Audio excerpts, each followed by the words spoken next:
warahmatullahi wabarakatuh. Alhamdulillah sahabat sehati dan sejiwa muda Ati Madampe.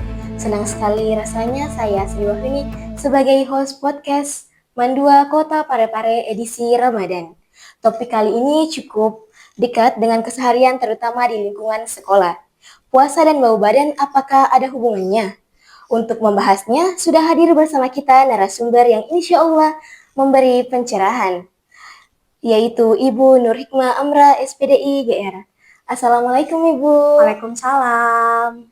Ibu, sering ada anggapan kalau orang berpuasa pasti bau badan. Sebenarnya apakah puasa memang menyebabkan bau badan? Oke, puasa dan bau badan, sebenarnya kalau kita pikir secara logika, apakah ada hubungan antara puasa dengan bau badan? Itu tidak ada.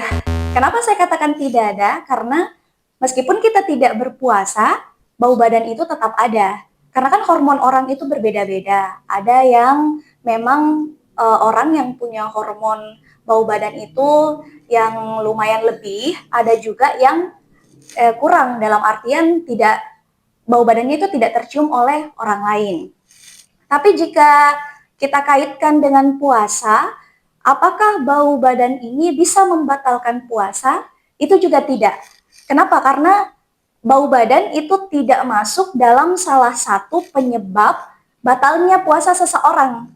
Nah, hanya saja jika kita merujuk kepada dalil, baik itu di hadisnya Rasulullah ataukah di dalam Al-Quran, at-tahuru syatrul iman. Kebersihan itu adalah sebagian dari iman. Dalam artian, jika kita kaitkan penjelasannya dari dalil ini, dalam artian bahwa kebersihan itu bukan hanya kebersihan lingkungan kita saja yang harus dijaga, tetapi termasuk kebersihan anggota tubuh. Kenapa demikian? Misalnya, kalau kita kaitkan antara puasa dengan bau badan, orang sekitar kita yang mencium bau badan kita yang menyengat misalnya, itu ia akan menjadi tidak nyaman sehingga bisa mempengaruhi ibadahnya. Seperti kalau kita melaksanakan sholat 5 waktu berjamaah di masjid, kemudian ada yang berbau badan, itu kan bisa mengganggu kehusyukan seseorang dalam beribadah.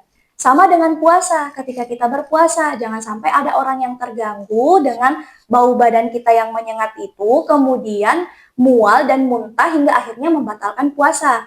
Berarti kita menjadi penyebab seseorang bisa batal puasanya kalau kita berbau badan. Jadi anjuran dalam Islam itu kita diharuskan untuk senantiasa menjaga kebersihan, bukan hanya kebersihan lingkungan, tapi juga kebersihan badan. Jangan sampai bau badan kita yang menyengat itu mengganggu ibadahnya orang lain.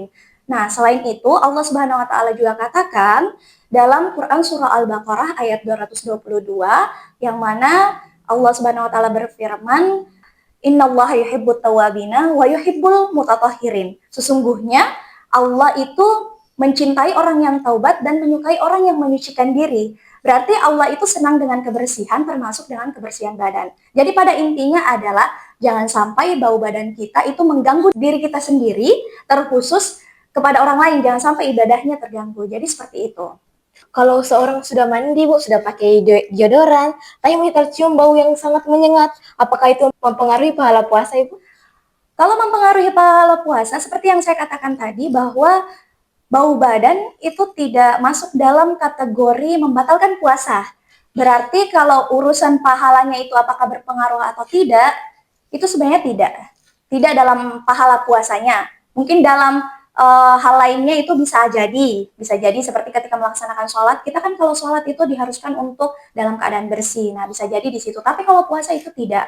Jadi seperti ini, ada orang yang memang memiliki hormon berlebih terkait bau badan tersebut, ada juga yang kurang sekali. Bahkan ada orang itu yang sama sekali tidak berbau badan, karena memang orang kan beda-beda hormonnya. Hanya saja kita mengakalinya dengan menggunakan produk-produk tertentu. Kalaupun ada orang yang sudah menggunakan produk pewangi, deodoran, parfum, dan lain sebagainya, tapi bau badannya itu masih tercium, berarti itu bukan lagi salahnya. Jadi kalau di sini, apakah bau badan itu bisa mempengaruhi pahala puasa, saya kira itu tidak ada kaitannya di situ. Berarti, Bu, ini bukan karena puasanya, tapi karena kepribadian orang itu sendiri. Iya, dari hormonnya, hormon seseorang itu sendiri.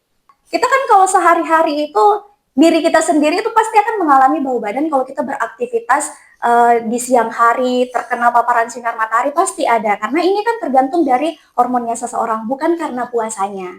Ya Ibu, tapi kenapa saat puasa bau badan terasa lebih kuat Ibu? Mungkin karena kita sensitif, biasanya kalau manusia itu ketika lapar, kita kan di sini menahan lapar, menahan haus, kita itu lebih sensitif, termasuk salah satunya adalah penciuman. Masya Allah, terima kasih banyak ilmunya Ibu. Terima kasih kembali. Sahabat sejati dan sejiwa muda Ati Madam P. Semoga kita paham bahwa bau badan bukan dari puasanya, tapi dari pola hidup kita sendiri. Saya Sri Wahyuni pamit undur diri. Sampai jumpa di episode podcast Ramadan berikutnya.